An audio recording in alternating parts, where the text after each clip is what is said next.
খেলার সঙ্গে আপনাদের সকলকে স্বাগত। নরমালি আমরা কাস্টমারের সাথে মিশতে অনেকগুলো সমস্যার সম্মুখীন হই, অনেকগুলো সমস্যা সম্পর্কে জানি। বিশেষ করে সৌদি প্রবাসীদের সমস্যার কোনো শেষ নেই।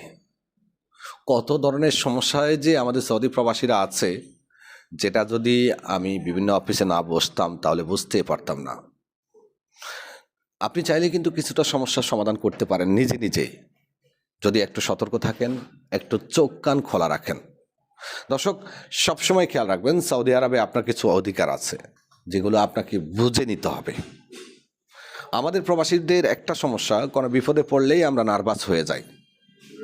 ইনসান মানেই হলো বিপদ, ইনসান মানেই হলো মুশকিল। যে কোনো সময় যে কোনো মুশকিল আসতে পারে। প্রত্যেকটা মুশকিলের সমাধানও কিন্তু সৌদি আরবে আছে। উদাহরণস্বরূপ, আপনি শ্রমজনিত সমস্যায় ভুগছেন, তাহলে আপনি কোথায় যাবেন? লেবার কোর্টে। আপনি যদি আপনার বেতন সংক্রান্ত কোনো সমস্যায় ভোগেন, তাহলেও আপনাকে মুক্তবালা আমেল বা লেবার কোর্টে যেতে হবে। যাই হোক, দর্শক, কয়েকটা বিষয় আপনাকে মাথায় রাখতে হবে আপনি যদি সৌদি প্রবাসী হন অথবা সৌদি প্রবাসী হতে যাচ্ছেন। প্রথমত, পাসপোর্ট প্রত্যেকটা মানুষের জন্য খুবই গুরুত্বপূর্ণ। আমাদের প্রত্যেকটা অফিসে প্রত্যেক দিন কেউ না কেউ আসে, ভাই আমার কফিল আমার পাসপোর্ট আটকিয়ে রেখেছে, দালাল আমার পাসপোর্ট আটকিয়ে রেখেছে, আমার পাসপোর্ট আমার সাথে নেই। আপনার পাসপোর্ট আটকিয়ে রাখার অধিকার কারণে সৌদি মানব সম্পদ ও সামাজিক উন্নয়ন মন্ত্রণালয়ের নিয়ম মতে কর্মীর পাসপোর্ট কর্মীর কাছে থাকবে। আর কোনো ব্যক্তি যদি কর্মীর পাসপোর্ট আটকিয়ে রাখে, সেক্ষেত্রে সেটা হলো দণ্ডনীয় অপরাধ।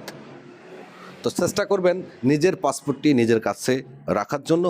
যদি আপনার পাসপোর্টটি আপনার সাথে না থাকে, তাহলে কিভাবে আপনি লস্ট হিসেবে নতুন পাসপোর্ট বানাবেন সে বিষয়ে পরবর্তী ভিডিওতে ইনশাল্লাহ সুন্দর করে বুঝিয়ে দেব। চেষ্টা করবেন নিজের পাসপোর্টটি নিজের সাথে রাখার জন্য। 2, সৌদি আরবে আসার পরে আপনার প্রথম অধিকার হলো ইকামা বুঝে নেওয়া এবং আপনার কফিল আপনাকে আপনার ইকামা বুঝিয়ে দেওয়া। কোনো কফিল বা কোম্পানি যদি কর্মীর 3 মাস পর্যন্ত ইকামা দিতে ব্যর্থ হয়, তারপরে গিয়ে সেই কর্মী চাইলে কফিলের অনুমতি ছাড়া অন্য কোথাও কাফালা হতে পারে। যদি মনে করেন আপনার কফিল বা কোম্পানি আপনার ইকামা দিচ্ছে না বা দিবে না, তাহলে আপনি সৌদি আসার 3 মাস পর্যন্ত অপেক্ষা করবেন। তারপরে অন্য কফিল বা কোম্পানির কাছে ট্রান্সফার হওয়ার চেষ্টা করবেন ইকামা নাম্বার তুলে। ইকামা নাম্বার আপনি যে কোনো খেদামাত মুক্তব থেকে তুলতে পারেন, চাইলে বিন মিশাল ট্রাভেলস থেকেও তুলতে পারেন। 3 মাস পর্যন্ত অপেক্ষা করবেন। যদি কোম্পানি ব্যর্থ হয়, তাহলে অন্য কোথাও চলে যাওয়ার চেষ্টা করবেন, কারণ যে কোম্পানি শুরুতে আপনার ইকামা করতে পারবে না, শেষ পর্যন্ত হয়তো বা তারা নাও করতে পারে। যেমন আমার ক্যামেরাম্যান যিনি আছেন, তিনিও একই অবস্থার মধ্যে আছেন। এরপরে যে বিষয়টি আপনাকে খেয়াল রাখতে হবে, কফিল কি করে, কফিল সম্পর্কে তথ্যগুলো সংগ্রহ করে রাখা, কফিলের মোবাইল নাম্বার, ঠিকানা ইত্যাদি সংগ্রহ করে রাখা। উদাহরণস্বরূপ, মনে করেন এখন পুলিশ আপনাকে আটক করলো, প্রথমে জিজ্ঞেস করবে এটা কফিল হয়, তোর কফিল কোথাকার বা তোর কফিল কই। এখন আপনি যদি তাকে সঠিক তথ্য না দিতে পারেন, তাহলে সে আপনাকে গাড়িতে বসিয়ে রাখতে পারে, নিয়ে যেতে পারে থানায়, ফিঙ্গার নিতে পারে, 1000 রিয়ালের জরিমানা দিতে পারে। তাই কফিল সম্পর্কে তথ্য সংগ্রহ করা, কফিলের নাম্বার সংগ্রহ করা, এটা কিন্তু আপনার প্রাথমিক কাজের একটা অংশ। আর যদি দালাল আপনাকে কফিলের নাম্বার না দিতে চায়, তাহলে আপনি সরাসরি মুক্তবালা আমেলে গিয়ে অভিযোগ করতে পারেন যে আমি আমার কফিল খুঁজে পাচ্ছি না, আমার কফিলের সন্ধান প্রয়োজন।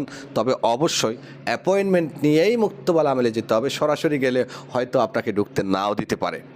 এরপরে যে বিষয়টি আপনাকে খেয়াল রাখতে হবে, কাজ খোঁজা। যদি কফিল বা কোম্পানি আপনাকে কাজ দিতে না পারে, সেক্ষেত্রে আপনি নিজের কাজ নিজে খুঁজে নিতে হবে। আজকালকার বেশিরভাগ প্রবাসীরাই দেখলাম অনলাইনের উপরে নির্ভরশীল। ফেসবুকে কে কাজের অ্যাড দিচ্ছে, ফেসবুকে কোন গ্রুপ আছে, ইউটিউবে টিকটকে কোন দালাল ভিডিও আপলোড করতেছে, তাদের পিছনে ভাগতেছে। ভাই, ফিজিক্যালি কাজ খুঁজতে হবে।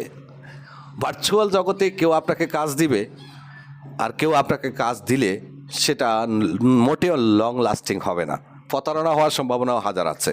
তারপরে যে বিষয়টি সবসময় খেয়াল রাখবেন, যদি ইকামা হয়ে থাকে ইকামার কপি সাথে রাখবেন, ভিসার কপির সাথে রাখবেন, নিজের পাসপোর্টটি সংরক্ষণ করবেন যাতে আপনি ভবিষ্যতে বিপদে না পড়েন।